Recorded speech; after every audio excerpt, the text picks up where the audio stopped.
Hi viewers, MS access మొదటి పాఠానికి మీకు స్వాగతం. వ్యూవర్స్, మీరు నా వీడియోస్ని youtube.com/hafiztime అని టైప్ చేసి ఇక్కడ సబ్స్క్రైబ్ బటన్ ఉంది కదా, దీన్ని క్లిక్ చేయండి. దీన్ని క్లిక్ చేస్తే మీకు నా వీడియోస్ అన్ని డైరెక్ట్ మీ మెయిల్లోకి వస్తాయి.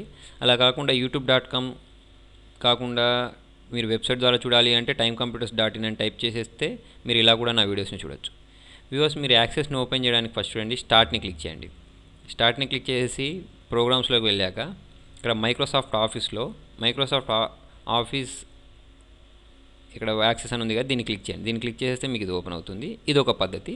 అలా కాకుండా స్టార్ట్ని క్లిక్ చేసి రన్లోకి వెళ్ళి ఇక్కడ ఎంఎస్ యాక్సెస్ అని టైప్ చేయండి. MSACCESS అని టైప్ చేసి ఎంటర్ ప్రెస్ చేసినా మీకు యాక్సెస్ అనేది ఓపెన్ అవుతుంది. వ్యూవర్స్, మీరు యాక్సెస్ని యూజ్ చేసి ఏదైనా కంపెనీ డేటాను ఈజీగా ఆర్గనైజ్ చేయొచ్చు. అంటే ఫర్ ఎగ్జాంపుల్ వాళ్ళ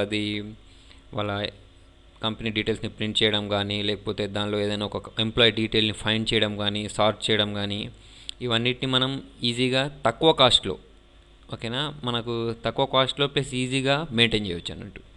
ఓకేనా. నెక్స్ట్ చూడండి, మీకు యాక్సెస్ ఓపెన్ చేసిన తర్వాత ఈ విండో ఓపెన్ అయింది కదా. ఓపెన్ అయిన తర్వాత ఇక్కడ మీకు ఒకటి బ్లాంక్ డేటాబేస్ అని చూసారా, దీన్ని క్లిక్ చేయండి. ఓకేనా. దీన్ని క్లిక్ చేస్తే మీకు చూడండి ఇక్కడ ఫైల్ నేమ్ అని వచ్చింది. నేను మీకు ఇంతకుముందు లెసన్స్ అంటే పవర్ పాయింట్ కానీ, లేకపోతే ఎంఎస్ వర్డ్ కానీ, ఎక్సెల్ కానీ చెప్పినప్పుడు మనం ఏం చేసామంటే డేటా టైప్ చేసుకున్న తర్వాత దాన్ని సేవ్ చేసాం.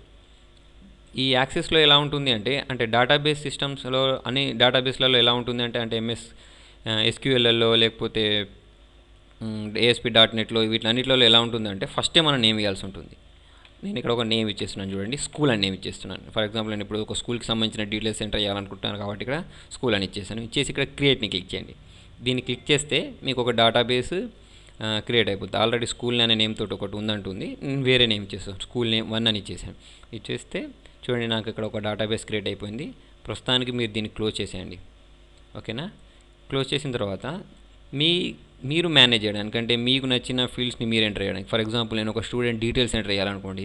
స్టూడెంట్ డీటెయిల్స్లో ఏమేమి ఉంటుంది, స్టూడెంట్ రూల్ నెంబర్ ఉంటుంది, స్టూడెంట్ ఫుల్ నేమ్ అంటే first name, last name, middle name అని ఇవ్వచ్చు, లేకపోతే నేమ్ అని ఇవ్వచ్చు, ఫుల్ నేమ్ అని ఇవ్వచ్చు.